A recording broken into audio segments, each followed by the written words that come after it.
Irmãos, bom dia, graça e paz a todos.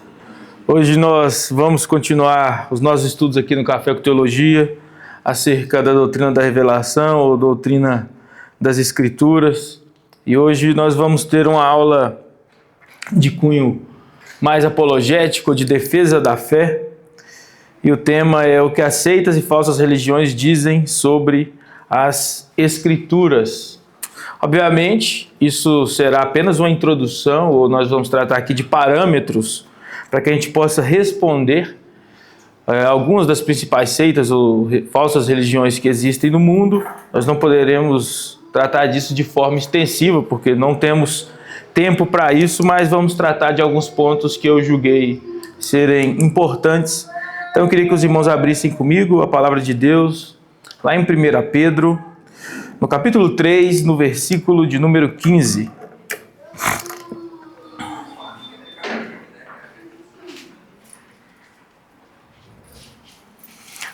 Pedro 3,15 vai ser o texto base da nossa aula hoje. Aula esta que nós dividiremos em 4 pontos, recordando os pressupostos e reafirmando a verdade, o dever de todo cristão de estar preparado para explicar e defender a fé. Vamos tratar sobre o que alguns das seitas falam sobre a Escritura e fazer algumas aplicações finais. Todos os irmãos encontraram 1 Pedro, capítulo 3, versículo 15. Diz assim a palavra de Deus: Antes, santificai a Cristo como Senhor em vosso coração, estando sempre preparados para responder todo aquele que vos pedir razão da esperança que há em vós. Vamos orar brevemente. Deus, nós queremos te agradecer, te louvar e te bendizer por estarmos aqui nessa manhã, no dia do Senhor, junto com os nossos irmãos, Senhor. Senhor, que apesar das nossas falhas, pecados, Deus, e fraquezas, tem sido misericordioso e tem nos fortalecido em Jesus. Que o Senhor nos abençoe nesse estudo, Deus, pelo seu Espírito, em nome de Jesus. Amém. Bom, irmãos, então, vamos lá. Vamos tratar sobre o ponto 1, que é o ponto essencial quando nós falamos sobre as falsas religiões, as seitas e a sua interpretação da Escritura. O ponto 1 eu digo que é o mais importante.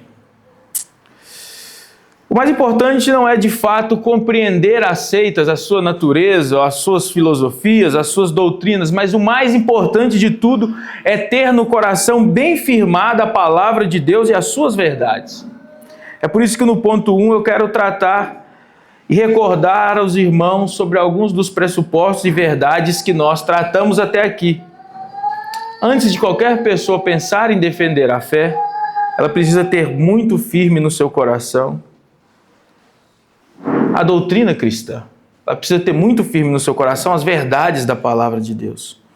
Então, antes de nós adentrarmos propriamente no assunto da aula de hoje, nós precisamos recordar, irmãos, quais são os alicerces, quais são as bases que nós lançamos até aqui no estudo da doutrina da revelação. Quais são as bases, né? Nós lançamos as bases, nós lançamos os fundamentos da doutrina da revelação. E agora nós partiremos para um segundo ponto. Na verdade, a gente já tem tratado de forma apologética já há algum tempo, quando a gente fala sobre a questão do liberalismo teológico. Obrigado, Lili. Da alta crítica e etc. Mas, depois desses fundamentos, agora nós estamos respondendo a questionamentos de doutrinas contraditórias ou de religiões contraditórias. Preste atenção.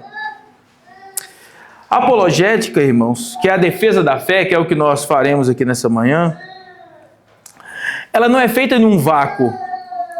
A apologética verdadeira, ela está alicerçada nas verdades inabaláveis da palavra de Deus, que é a própria verdade. Quando nós falamos dessa apologética contra as falsas religiões, contra as seitas, nós compreendemos uma apologética que é firmada na palavra de Deus. A palavra de Deus é a verdade absoluta. O próprio Senhor Jesus, ele afirmou em João 17:17, ele pede ao Pai para santificar os seus discípulos na verdade, porque a palavra de Deus é a própria verdade. Portanto, irmãos, se o crente ele pretende estar preparado para explicar e defender a fé cristã, ele deve, antes de tudo, ter as verdades da palavra de Deus habitando e governando a sua mente. Então não adianta você querer discutir, você querer contradizer, você querer defender a fé, você querer convencer alguém, se você não tem muito firme no seu coração a palavra de Deus. A palavra de Deus é o nosso firme fundamento. A palavra de Deus é a verdade pela qual nós destruímos todo o falso conhecimento.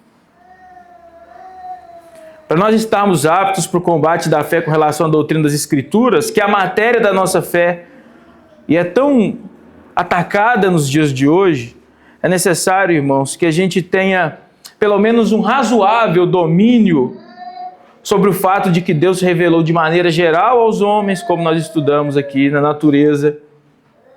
Que essa revelação geral, ela é totalmente verdadeira, mas ela não é salvífica.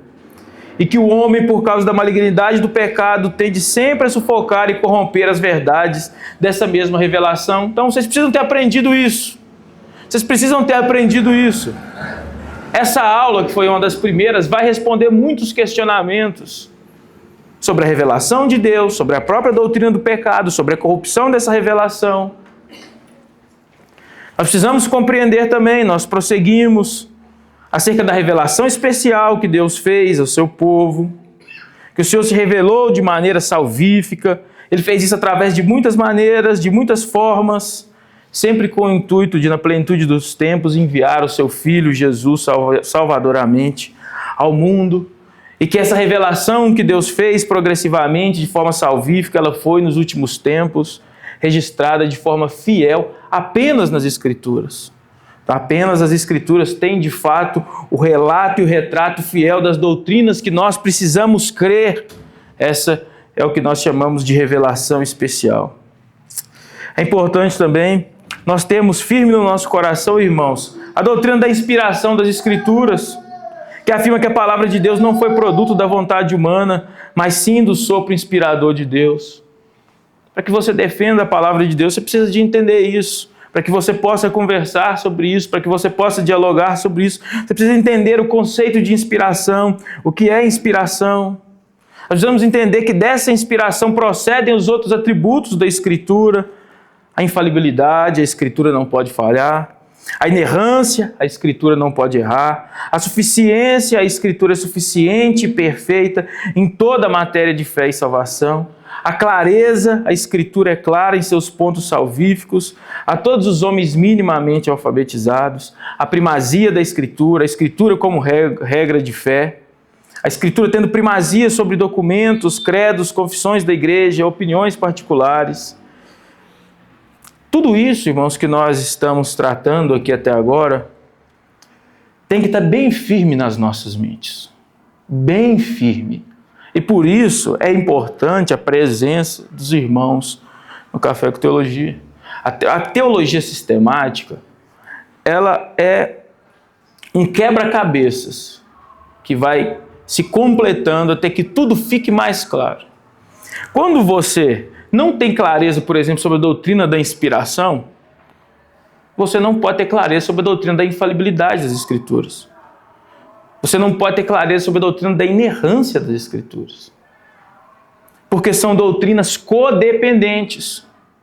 Então, quando você não tem um conhecimento pelo menos mínimo, nós vamos observar que esse conhecimento mínimo é exigido de todos os cristãos, aqui no ponto 2, nós não temos preparação nenhuma para defender a fé, para contradizer os opositores ou para levar pessoas a Cristo, porque nós não conhecemos o mínimo da nossa fé. E eu conheço muitos crentes assim. Convivo com crentes que são crentes há 10, 15, 20 anos, que não têm conhecimento dessas coisas e acham, inclusive, normal isso. Não é normal, irmãos. Não é normal. Qualquer seita, qualquer filho do maligno, de alguma religião seitária, Testemunhos de Jeová, Mórmons, seja o que lá for. Se você chegar para ele, aquela pessoa com catecúmeno, que tem pelo menos ali 1, 2 anos dentro de uma seita dessa, e perguntar sobre os principais pontos da fé, eu duvido que ele não sabe te responder. Eu duvido. As seitas são muito preocupadas nisso. Muitas vezes nós somos também, mas Às vezes os crentes não têm essa preocupação. Então, os crentes eles precisam ter estas coisas firmes na mente. É esses pressupostos da palavra de Deus, esse arcabouço teológico que vai nos fazer aptos para responder com clareza a todos quantos questionarem a nós acerca da razão da nossa fé, que é o que Pedro diz aí em 1 Pedro 3,15. Então, irmãos, acho que isso é muito importante. Isso é essencial. Antes de refutar seitas, antes de refutar falsas religiões, vocês precisam conhecer abundantemente a palavra de Deus e as doutrinas que dela procedem. Senão fica um trabalho infrutífero, um trabalho sem fundamentos, um trabalho feito na areia. Os irmãos precisam entender essas coisas. Os irmãos precisam se dedicar a isso. Os irmãos precisam se esmerar nisso. Tudo que é tratado, tudo que é ensinado precisa ser mastigado, meditado, interiorizado, para que você esteja em um momento hábil, pronto para responder acerca da razão da fé que habita em nós. Vamos agora para o segundo ponto. Esse primeiro ponto é apenas introdutório. O dever que todo cristão tem de estar preparado para explicar e defender a fé. O dever que todo cristão tem. Todo cristão tem esse dever de estar preparado para explicar a fé e para defendê-la. Muitos crentes, irmãos, infelizmente, isso de forma errônea, pensam que o dever de defender a fé e a verdade está restrito apenas aos presbíteros e mestres da igreja. Muitas pessoas imaginam isso, que os únicos responsáveis pela verdade de Deus são os presbíteros e mestres da igreja, que os crentes, vamos dizer assim, comuns, entre aspas, não têm que ter essa preocupação. O David resolve, o Luiz, o Oliveira, e nós vamos ver o quanto isso é contrário à palavra de Deus. Nós não negamos, irmãos, que os homens dotados por Deus de dons, eles têm de fato maior responsabilidade e devem estar preparados em maior medida para batalharem pela fé. Nós não negamos isso. De fato, os presbíteros, os pastores, os mestres da igreja, eles têm que estar em maior medida preparados para explicar e defender a fé. Mas percebam o que eu disse, eles precisam estar em maior medida.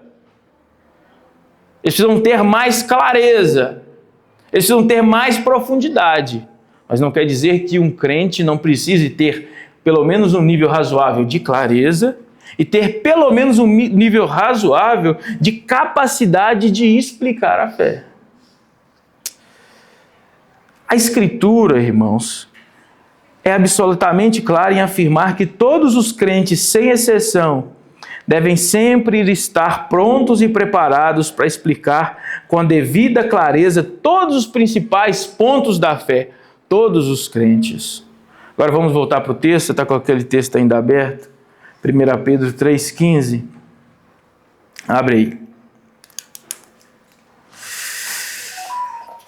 É útil, irmãos, voltarmos para esse texto, porque nele o apóstolo Pedro vai ensinar exatamente isso. Ele vai dizer, aqui com irmãos sendo questionados acerca da fé, antes, santificai a Cristo como Senhor em vosso coração, estando sempre preparados. Ele está falando para crentes, aqui não, ele está falando para presbíteros, ele está falando apenas para presbíteros, apenas para pastores, ele está falando para crentes, estando sempre preparados. Para quê, Pedro? Para responder a todo aquele que vos pedir razão da esperança que há em vós. Santifiquem a Cristo no coração, como Senhor, estando quando? Sempre, o quê? Preparados para responder. Todos os crentes, todos os irmãos, todos aqueles que andam com Cristo, todos aqueles que são discípulos de Cristo e ouvem de Cristo as suas palavras, Todos aqueles que estão junto com Cristo devem estar sempre. Perceba, como Pedro, ele qualifica sempre. Quando eu devo estar preparado? Sempre. Para responder a todo aquele que vos pedir razão da esperança que há em vós. O contexto dessa fala, irmãos, ele é de razoável perseguição e inquirição por parte dos ímpios aos cristãos acerca da fé. Então, aquela nova religião que eclodia ali no primeiro século gerava muitos questionamentos e dificuldades para algumas pessoas. A própria afirmação de que Jesus era o Senhor e não César trouxe muitas complicações para os cristãos. Os cristãos morreram por dizer isso. Fora outras coisas que as pessoas não entendiam acerca dos cristãos. Então, os cristãos, eles eram em certa medida perseguidos e em certa medida questionados. E é disso que Pedro está dizendo. Então, ele está falando que os cristãos, eles não estão preparados para responder sobre a fé. Pedro está ensinando a como os cristãos lidam com situações diversas. E primeiro ele ordena aos crentes o que é essencial. E quando a gente começa a ler esse verso, nós ficamos de fato extasiados. Ele diz exatamente o que nós estamos falando aqui até agora. Ele fala que antes os crentes precisam santificar a Cristo como Senhor em seus corações. Como responder? Antes, como responder aos questionamentos do mundo, dos perseguidores, dos inquiridores? Antes, ou seja, antes de tudo, santifiquem a Cristo como Senhor em seus corações.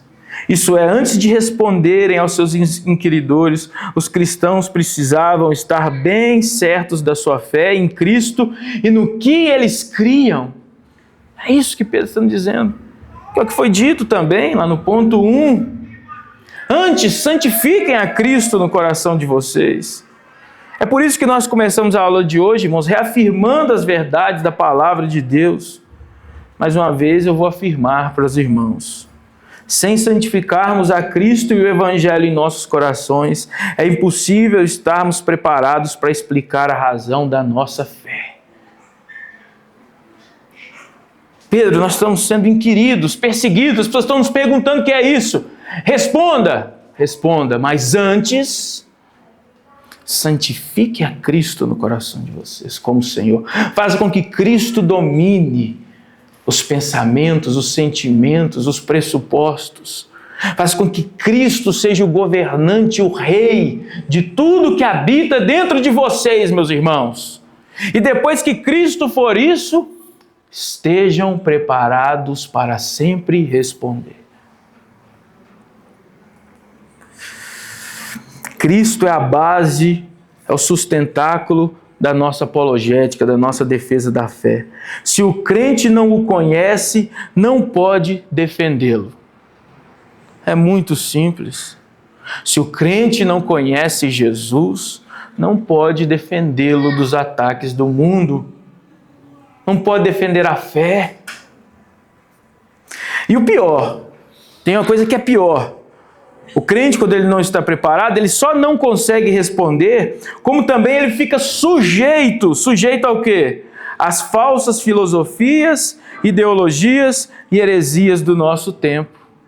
Quando o crente não é preparado, irmãos, todo mundo vive baseado em algum pressuposto, em alguma filosofia, em alguma cosmovisão de mundo. Se você não tem uma cosmovisão bíblica de vida, e isso você só consegue ter uma cosmovisão bíblica se você entender as doutrinas da Escritura, senão você não consegue. Não é uma coisa que acontece por osmose. Você precisa entender a Escritura, você interioriza a Escritura, entende as suas doutrinas, e depois você leva essas doutrinas para a prática. Sem isso, sem esse conhecimento, sem santificar a Cristo no coração, o crente ele não só não está capaz de responder, mas como ele está sujeito às falsas filosofias. Ele está sujeito a ideologias, e a heresias, e a falsos ensinos, porque algo vai encontrar o lugar que deveria ser de Cristo no seu coração. Não vai ficar um vácuo. Se você não santifica Cristo, o Evangelho no seu coração, e Cristo governa a sua vida, algo vai governar. Algo vai governar. Seja uma compreensão errada que você tem acerca da vida, seja uma experiência, seja a criação que o seu pai e sua mãe te deu, seja um filme que você viu, algo vai governar a sua vida. Algo vai governar. E quando o crente não tem Cristo santificado no coração, o conhecimento do Evangelho, as coisas tomam lugar e ele não consegue defender a fé. E ele é influenciado por todo tipo de falso conhecimento que existe no mundo. Isso é um alerta, irmãos, e exortação aos crentes infantis e preguiçosos que estão no nosso meio, né? Irmãos, a infância é só um tempo. Não é normal que o meu filho de 7 meses, quando ele tiver 15 anos, ele seja ainda daquele tamanho. Não é normal você, um crente de tanto tempo, não ter conhecimento de Cristo. Você entende que é uma anomalia? É uma anomalia. Você olha um menino de 15 anos, ele tem o tamanho de um menino de 1. Você começa a pensar, tem que levar no médico. Mas tinha que ter levado antes, né? Agora com 15 que você está levando, já era. Não é verdade? Não é normal também um crente de já razoável caminhada na fé, não falo só de 10 anos não. Com 1, 2 anos na fé você consegue entender essas coisas. Não ter capacidade de ser infantil ainda. É uma anomalia. É algo estranho. Nós não deveríamos imaginar que isso é normal. Nós não deveríamos imaginar que a infância na fé perpétua, ela é normal.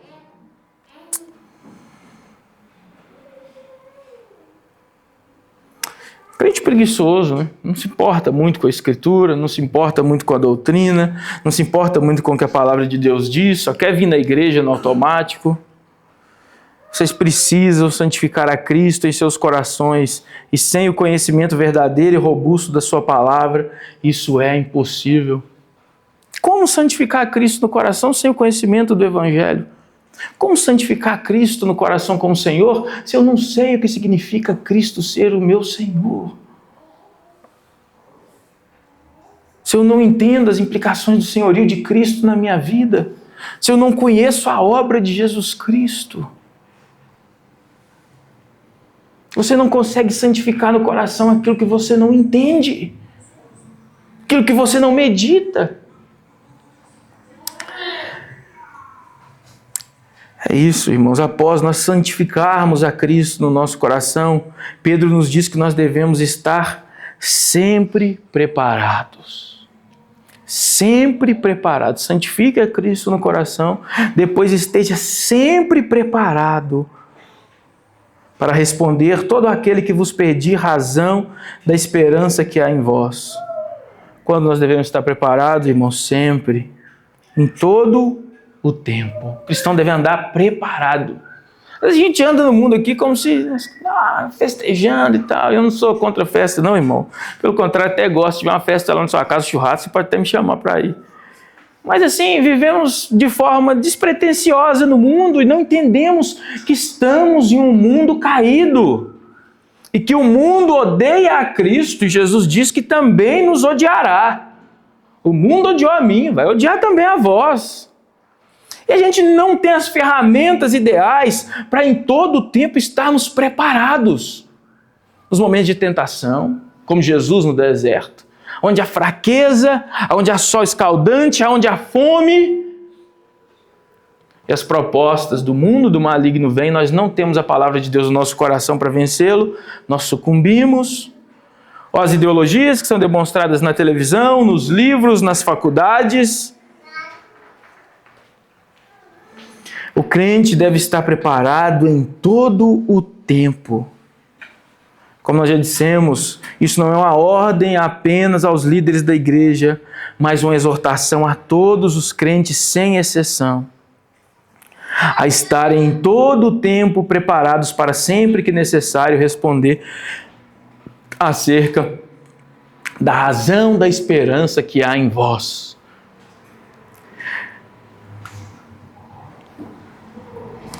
Você precisa estar preparado, irmãos. Nós precisamos.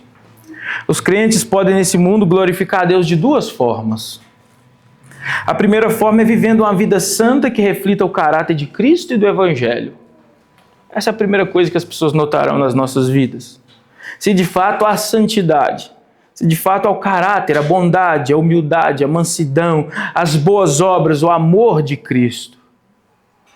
A segunda forma de glorificarmos a Deus no mundo é pregando em todo o tempo o Evangelho, estando preparados a quando necessário para defendermos a fé e a explicarmos com clareza a razão daquilo que nós professamos.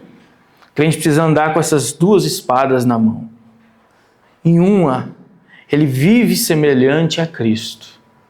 Ele vive semelhantemente a Cristo. Ele caminha com Cristo. Ele está junto com Cristo e ele demonstra o caráter de Cristo por onde ele passa. A segunda espada que está na mão do crente é a explicação da doutrina. É você saber explicar o Evangelho.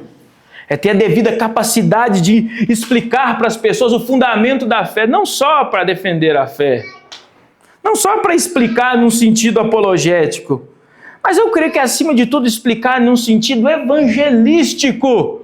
Porque se você não conhece o Evangelho, você não pode pregar o Evangelho, é simples.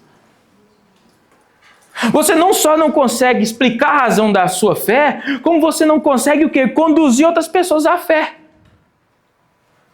Então, um problema duplo, quando não se tem Cristo santificado no coração. Não é possível explicar a razão e não é possível também convencer as pessoas. É claro que quem faz isso é o Espírito, mas estou dizendo sobre o trabalho da evangelização. Isso é muito sério, irmãos. Nós também glorificamos a Deus através das nossas palavras. Não aceite aquela conversa de crente preguiçoso.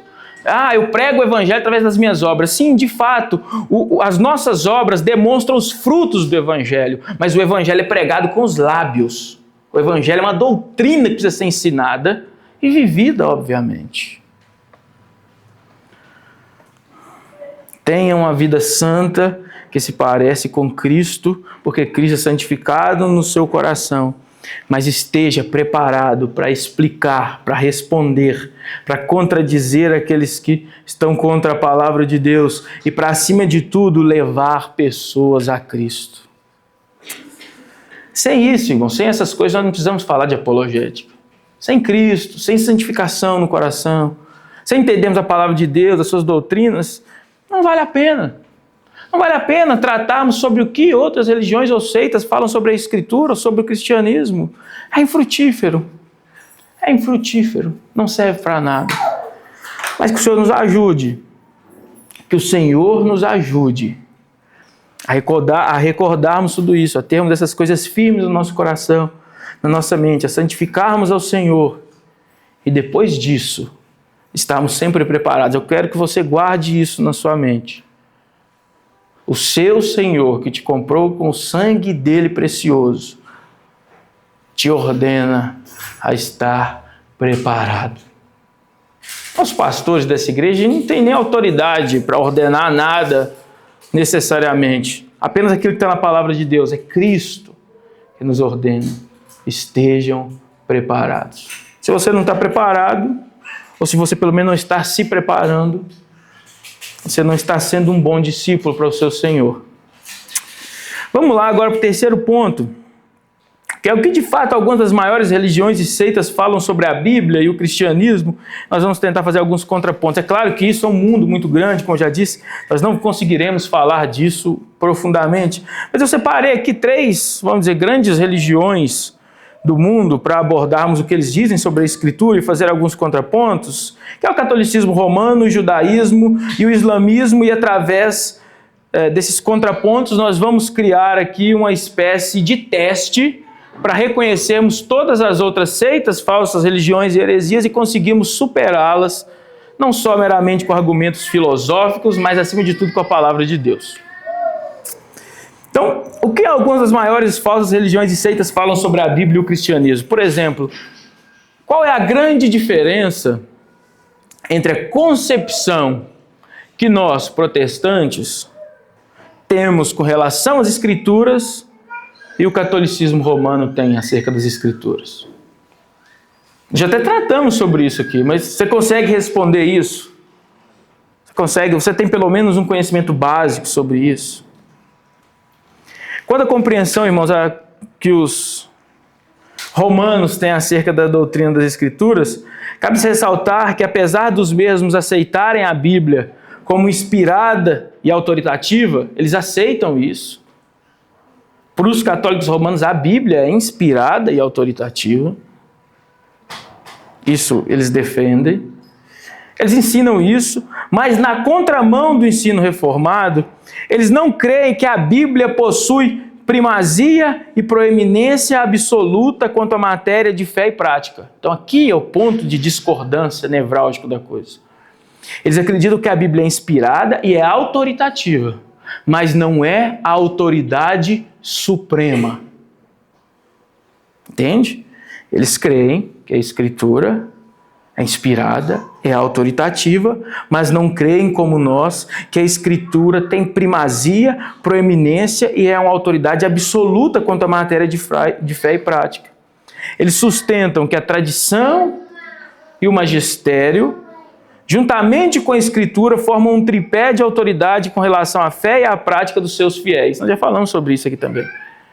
Então, dentro do catolicismo romano, a compreensão é que a Escritura faz parte de um tripé de autoridade. A Bíblia, a tradição, que são os vários ensinos que a igreja e os mestres da igreja têm ensinado durante esses 2000 anos, e o magistério. O magistério é aquele que define o que de fato é uma tradição verdadeira ou aquilo que de fato é um ensino bíblico verdadeiro. Magistério, vamos dizer, ele regula estas coisas. Então eles têm esse tripé. Um tripé de autoridade. Enquanto nós temos uma autoridade suprema, que é a Escritura, eles têm três autoridades. Nós cremos que a Escritura tem primazia, proeminência, poder de julgamento. Eles creem que a Escritura, a tradição e o magistério possuem esse poder. O grande problema dessa concepção católico-romana, conforme nós já estudamos, é a mistura da palavra inspirada de Deus com mandamentos e tradições meramente humanas, o que acarreta invariavelmente em corrupção da doutrina e distorção dos mandamentos de Deus. Qual é o problema de quando se coloca opiniões humanas e tradições humanas no mesmo pé de igualdade com a Escritura?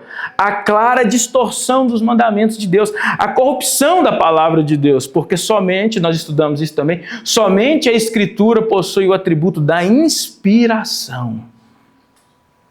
Porque a Escritura está acima de tudo, acima de todos. Porque a Escritura é o supremo juiz? Porque somente a Escritura possui o atributo da inspiração divina.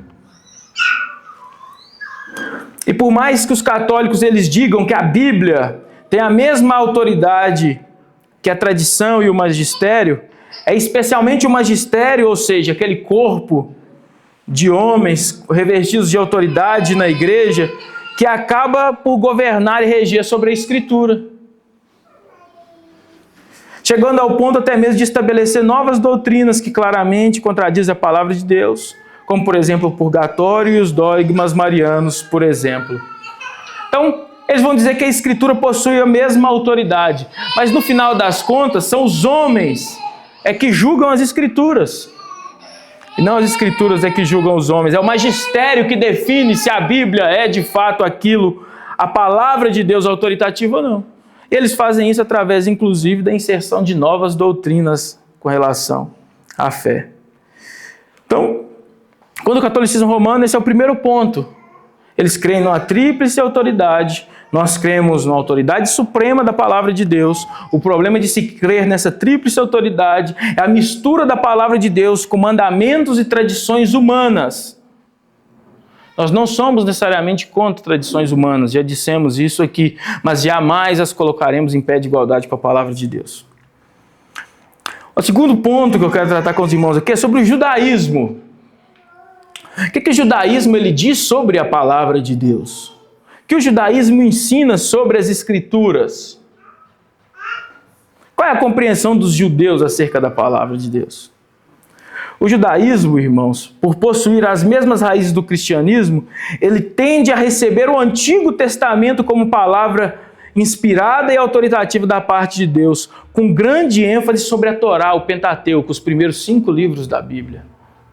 Então eles tendem a receber o Antigo Testamento como palavra de Deus, inspirada e autoritativa, e eles dão grande ênfase à Torá, ao Pentateuco. Eles não têm dificuldades quanto a isso. Não poucos judeus, especialmente aqueles mais ortodoxos e conservadores, continuam praticando ainda nos dias de hoje muitos dos aspectos da religião do Antigo Concerto. Então eles guardam aquelas festas, eles têm as vestes apropriadas, muitos até amarram aqueles filactérios, partes da escritura no corpo e andam, colocam ali, você já deve ter visto, aqueles que colocam assim na testa, versículos da escritura. Muitos continuam praticando ainda nos dias de hoje muitos aspectos da religião do Antigo Concerto. Todavia, irmãos, o judaísmo, como consequência da sua negação quanto à messianidade de Cristo, rejeita veementemente a inspiração divina do Novo Testamento. Eles creem que o Antigo Testamento, com ênfase especial à Torá, é de fato autoritativo e inspirado, mas eles, por causa da rejeição a Jesus como o Messias, negam veementemente que o Novo Testamento seja inspirado. Eles não creem que o Novo Testamento foi inspirado. Eles não creem que Jesus é o Messias, que Jesus é o Cristo.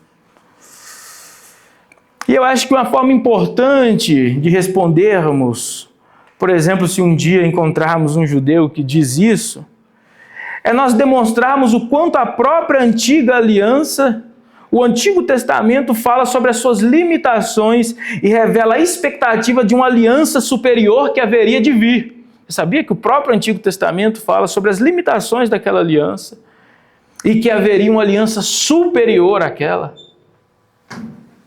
Haveria uma aliança superior àquela feita com aqueles que saíram do Egito? Quero que os irmãos abram comigo aí em Jeremias, no capítulo 31.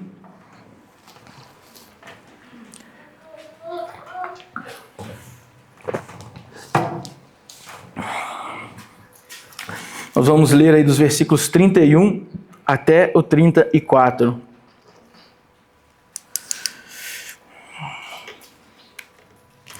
Diz assim: Eis aí vem dias, diz o Senhor, em que firmarei nova aliança com a casa de Israel e com a casa de Judá. Perceba, firmarei uma nova aliança com a casa de Israel e a casa de Judá. Não conforme a aliança que fiz com seus pais no dia em que os tomei pela mão para os tirar da terra do Egito, porquanto eles anularam a minha aliança, não obstante eu haver-os desposado, diz o Senhor. Porque esta é a aliança que firmarei com a casa de Israel depois daqueles dias, diz o Senhor. Na mente lhes imprimirei as leis, também no coração lhes escreverei. Eu serei o Senhor seu Deus, e eles serão o meu povo. Não ensinará cada um ao seu próximo, nem a cada um seu irmão, dizendo: Conhece ao Senhor, porque todos me conhecerão, desde o menor até o maior, diz o Senhor. Pois perdoarei as suas iniquidades, e dos seus pecados jamais me lembrarei. Então percebam que os judeus, eles estão ainda presos à antiga aliança, presos ao antigo concerto, quando na verdade a própria palavra de Deus no Antigo Testamento já havia dito que haveria uma aliança superior.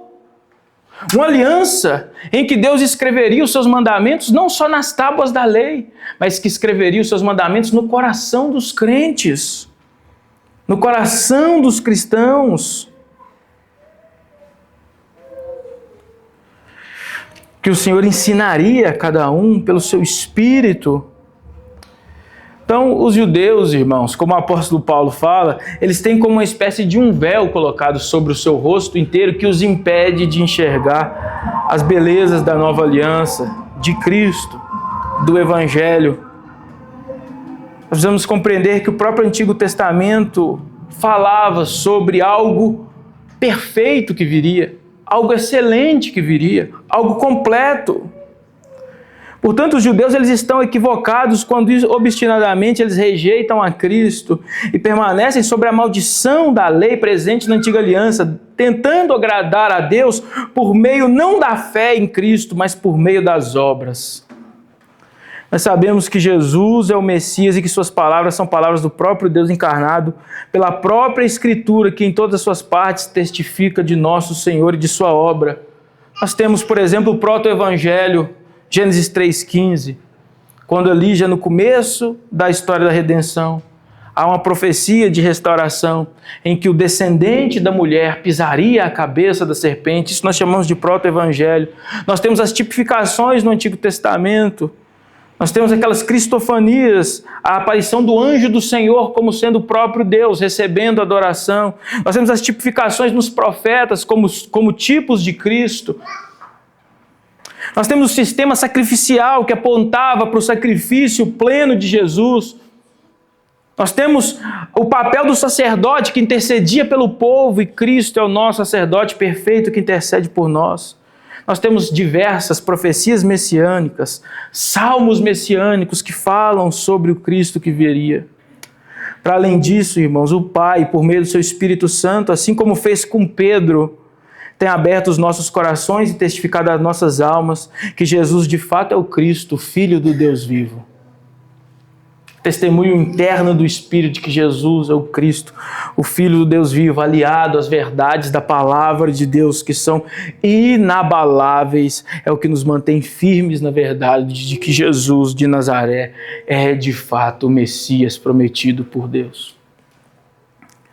Portanto, sendo Jesus o Cristo, suas palavras são inspiradas, as suas palavras são autoritativas, e não só as palavras do Senhor Jesus, mas também as palavras dos seus santos apóstolos, que assim como os profetas da antiga aliança, receberam do próprio Deus a autoridade pelo Espírito Santo para falarem e especialmente escreverem de forma inspirada e autoritativa acerca dos mistérios de Deus. Disso, irmão, nós entendemos que o Novo Testamento também é plenamente inspirado e compõe juntamente com o Antigo Testamento a biblioteca divina para a nossa, biblioteca divina perfeita para a nossa vida de fé e prática piedosa. Jesus é de fato o Messias, é o Cristo. Ele sendo Cristo, ele tem autoridade para falar como o próprio Deus que ele é. As suas palavras são autoritativas e não só as suas, mas as palavras de Cristo que estiveram no coração e na mente iluminada dos apóstolos. Portanto, nós chegamos à conclusão que o Novo Testamento também é de fato inspirado. Meu tempo já vai, quero falar sobre uma última religião e introdutoriamente o que eles falam sobre a palavra de Deus e sobre o cristianismo e já vou caminhar para o final, que é o islamismo. O islamismo, a segunda maior religião do mundo, surgido ali por volta do século VII por meio de um homem chamado Muhammad ou Maomé. O islamismo ele não nega necessariamente a inspiração do cânon bíblico. Eles não negam necessariamente a escritura, eles aceitam partes da escritura, como por exemplo o Pentateuco, os Salmos de Davi e os Evangelhos. Todavia, não é exatamente como nós cristãos recebemos, e sim com as suas devidas alterações e interpretações particulares. Então você vai ver, por exemplo, um muçulmano, ele pode pegar um cristão dizendo o seguinte: eu creio no Evangelho. Mas o Evangelho do muçulmano é um Evangelho totalmente adaptado para estar de acordo com o Alcorão. Ou com o que Maomé diz. Ele pode dizer, eu creio no Pentateuco. Mas supostamente Maomé, com a sua capacidade de restaurar a religião verdadeira, ele deu contornos a esses textos, a essas histórias bíblicas, conforme estava no seu coração cheio de engano. Então, eles vão dizer que aceitam isso, que aceitam essas partes, que não negam necessariamente a Escritura. Eles, de fato, vão dizer que há passagens que eles negam. Por exemplo, as epístolas de Paulo, eles odeiam Paulo. Eles dizem que Paulo foi o corruptor da fé cristã. Parece até com o que algumas pessoas acabam dizendo no dia de hoje, né? Vão dizer que Paulo corrompeu a fé e etc. Eles não têm grande apreço pelos apóstolos. Mas eles tendem a aceitar algumas partes da Escritura e usam algum linguajar cristão para poder dar talvez um aspecto maior de fidelidade ou de verdade à sua fé. O islamismo afirma que o Alcorão, ele possui poder de julgamento e autoridade para interpretar o que é de fato verdadeiro ou falso nas escrituras que foram corrompidas e mutiladas ao longo dos séculos. Isso é uma outra coisa que eles dizem. Eles dizem que creem na palavra de Deus, mas que ela foi corrompida pelos homens ao longo dos séculos, e que o Alcorão agora ele vem para restaurar a verdadeira religião, e ele pode julgar a Bíblia, tanto o Antigo como o Novo Testamento. Maomé afirmou ter recebido por um longo tempo revelações angelicais vindas do próprio Deus. Lá dentro de uma caverna escura ele recebeu revelações de Deus. Visões estas que, segundo ele, tinham o objetivo, como eu já disse, de restaurar a verdadeira religião, e que posteriormente ali os discípulos de Maomé escreveram o Alcorão, a revelação final e última de Deus, de acordo com o islamismo. Então eles não negam, vão negar totalmente a religião judaica, a religião cristã. Eles vão dizer que eles aceitam aspectos e que, na verdade, eles são a restauração completa dessas religiões. Que o cristianismo estava corrompido, que o judaísmo estava corrompido, e que agora Maomé, levantado como o último profeta, vai ensinar a verdade, vai restaurar a religião de Deus. O islamismo ele também tem diferenças substanciais quanto à fé cristã. Ele defende que a salvação é pelas obras. Ele não crê no pecado original. Ele não acredita que o homem é necessariamente corrompido e traz consigo a natureza pecaminosa. Não crendo nisso, ele acredita que o homem pode alcançar o céu ou o paraíso através das suas próprias boas obras. Então ele destrói a natureza expiatória de Cristo. Para eles é uma abominação Cristo ter morrido no lugar de alguém. Na verdade, eles nem acreditam que Jesus morreu. Eles acreditam que foi um engano ali, que na verdade Deus colocou Judas na cruz para morrer no lugar de Jesus. Eles não creem na Trindade. Maomé teve muita dificuldade com a Trindade. O cara era analfabeto e quis explicar a Trindade, mas tudo bem. Não crê que Jesus de fato morreu e ressuscitou. Para eles, Jesus não pode ter morrido. Não pode, ainda mais numa cruz. Como assim Jesus morreu? Para eles, Jesus tem até bastante autoridade. Eles creem que Jesus de fato era um profeta de Deus, mas não no mesmo pé de igualdade de Maomé. Dentre muitas outras substanciais diferenças, há diferenças contraditórias totalmente.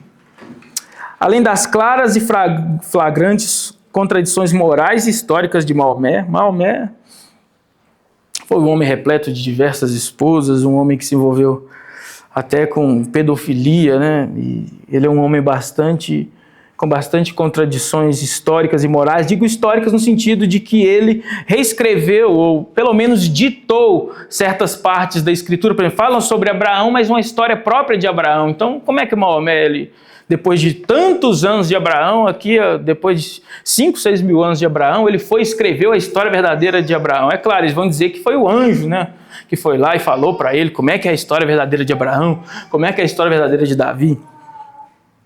Mas há muitas contradições históricas, há muitas contradições morais na vida de Maomé. Eu realmente não sei como as pessoas acreditam numa religião tão louca como o islamismo, cheio de contradições, cheias de loucuras. Mas eu creio que uma parte da Escritura nos basta para refutar o que eu reputo como influência demoníaca na vida desse cidadão. Gálatas 1:8 e 9 diz o seguinte: mas ainda que nós mesmos ou um anjo vindo do céu vos pregue outro evangelho, que vá além do que vos temos pregado, seja anátema. Assim como já dissemos, e agora repito, se alguém vos prega evangelho que vá além daquele que recebestes, seja anátema. Maomé disse que recebeu a visita de um anjo que trouxe a verdadeira restauração da fé.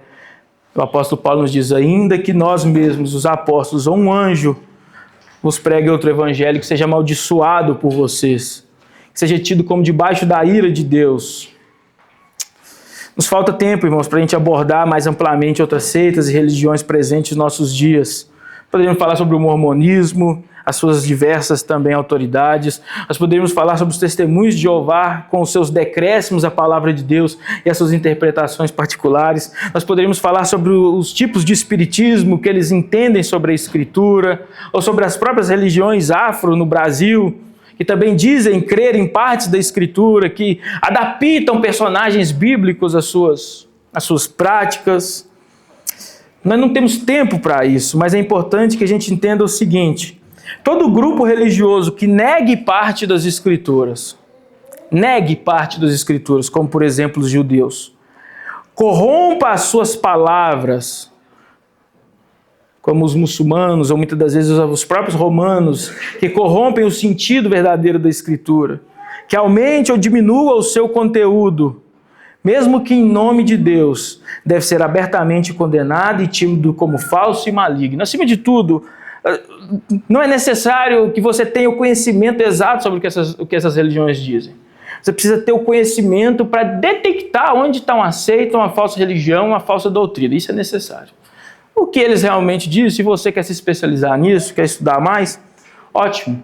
Mas acima de tudo, você precisa ter os critérios e a baliza para poder entender o que de fato é uma doutrina errada, o que é uma heresia, o que é uma seita, o que é uma falsa religião.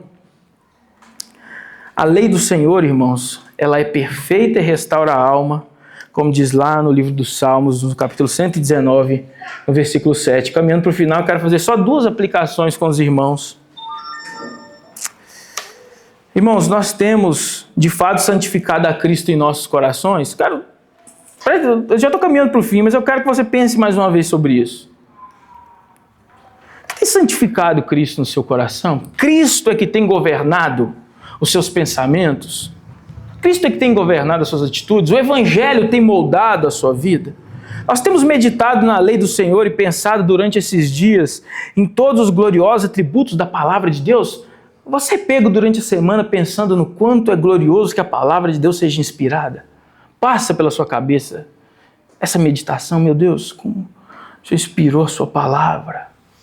Deus, a sua palavra ela é inerrante, ela é infalível. Você consegue louvar a Deus pela sua palavra, como o próprio Salmo 119 fala sobre a palavra de Deus. Será que você medita sobre essas coisas, irmãos? Isso é santificar a Cristo no coração, é meditar nas verdades da palavra de Deus. Antes de nós fazermos qualquer tipo de apologética e defesa da fé, nós precisamos que Cristo seja plenamente o Senhor dos nossos corações, pensamentos e sentimentos. Cristo não pode ser só o Senhor dos seus lábios. Na verdade, pouco importa a sua profissão de fé se Cristo não é santificado de fato na sua vida, no seu coração, se Cristo não governa o seu coração, se Cristo não é o filtro do seu coração, se Cristo não é a lente pela qual você vê o mundo. Nós temos estado preparados, irmãos, para, como ordena a palavra de Deus, sempre que necessário respondemos à causa da esperança que há em nós. Irmãos, isso é muito sério, por isso que a Escritura diz que muitas vezes os filhos das trevas são mais prudentes que os filhos da luz. Nós temos estado preparados, irmãos, para responder sobre a esperança que há em nós. Um próprio católico romano que está confuso sobre a fé dele, ele chegar para você e pedir: olha, estou confuso, eu não sei se o catolicismo de fato é verdadeiro, me explica um pouco aí sobre a fé protestante. Você consegue minimamente entender que aquilo ali é uma oportunidade única para você pregar o Evangelho e levar uma pessoa a Cristo? Ou você vai falar: você sabe, né? Você vai lá na igreja e Deus é bom e Jesus salva e Deus te abençoa, né? O Senhor é meu pastor, nada me faltará.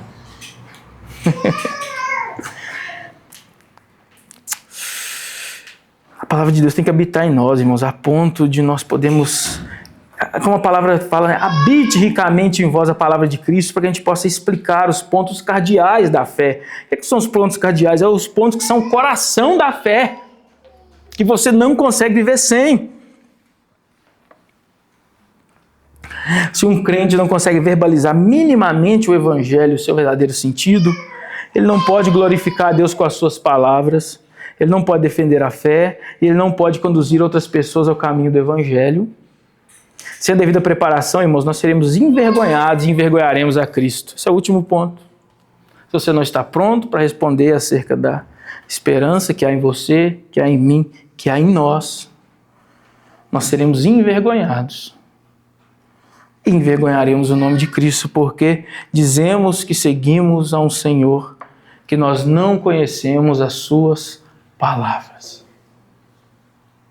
Eu tenho um Senhor sobre a minha vida. Quem Ele é? Não sei. Me fale sobre Jesus. Não sei por que Jesus teve que morrer na cruz. Não sei. O que significa isso? Não sei. O que é esse negócio de trindade que o pessoal fala na igreja? Não entendo. Não sei. Isso é muito sério, irmãos. Isso é muito sério. Antes da apologética, precisamos santificar Cristo. Antes de, vamos dizer, odiarmos o falso ensino, nós precisamos amar profundamente a verdade. Profundamente a verdade de Cristo. Amém? Algum irmão quer fazer alguma pergunta? Observação? Quiser, o microfonezão está no jeito ali, ó. Viu? Ih! Lá vem bomba.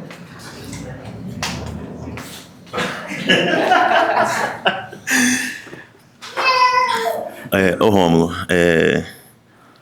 a grande maioria das seitas, se não todas, sempre começa com novas visões, novas revelações que não estão dentro ali do que as escrituras dizem. Uhum.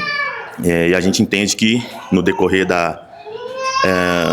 dessas seitas, você vai vendo que as coisas vão se desvencilhando ali do que a Bíblia diz.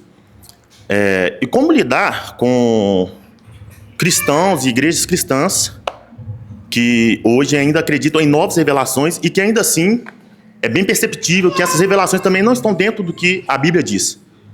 Como lidar? A gente sabe que o meio pentecostal mesmo é um meio que, por mais que eles acreditam na Bíblia, eles acreditam também em novas revelações. E essas revelações são coisas miraculosas. Então, uma hora você vê alguém falando que foi no inferno, outra hora você vê uma pessoa que foi ao céu 1 milhão de vezes já, você vê uma pessoa que revela CPF e por aí vai. Como lidar com essas pessoas também? Eu vou responder isso aí semelhantemente ao que eu respondi numa outra vez, não sei quem foi que perguntou aqui. Qualquer revelação que esteja em pé de igualdade ou acima da Escritura é falsa. É falso. Qualquer revelação que seja regra de fé e prática, eu vivo pela revelação, o pastor me revelou lá na igreja, então eu vivo pela revelação desse pastor. É falso, é mentira. A Escritura é a nossa regra de fé e prática, a lei do Senhor é perfeita. Então, se há alguém, algum cristão, não estou falando nem das seitas agora, algum cristão, algum irmão nosso, talvez dessas outras vertentes que nós entendemos que tem os seus problemas, é que ele coloca essas visões, essas experiências em pé de igualdade ou acima da Escritura, é um erro muito grave e essa pessoa precisa, talvez, vou dizer de novo, que eu já disse outra vez, talvez ela precise ser só melhor ensinada, talvez ele é um verdadeiro crente, mas em uma igreja muito ruim, então ele não conseguiu ter discernimento ainda, ou pode ser que de fato essa pessoa esteja em um engano profundo e que a sua explicação só vai gerar problemas para você. A pessoa vai começar a te odiar, porque de certa forma você está contradizendo, vamos dizer, supostas experiências. Mas se há pessoas que supostamente acreditam que receberam uma visão, um sonho de Deus, alguma coisa assim, e elas submetem isso à palavra de Deus, elas julgam isso pela palavra de Deus, eu diria que é menos problemático. É menos problemático, por mais que eu acredite que nós precisamos ter muita sabedoria quanto a isso. Muita sabedoria, muita prudência, muito entendimento. Eu não quero dizer que Deus nunca faz essas coisas.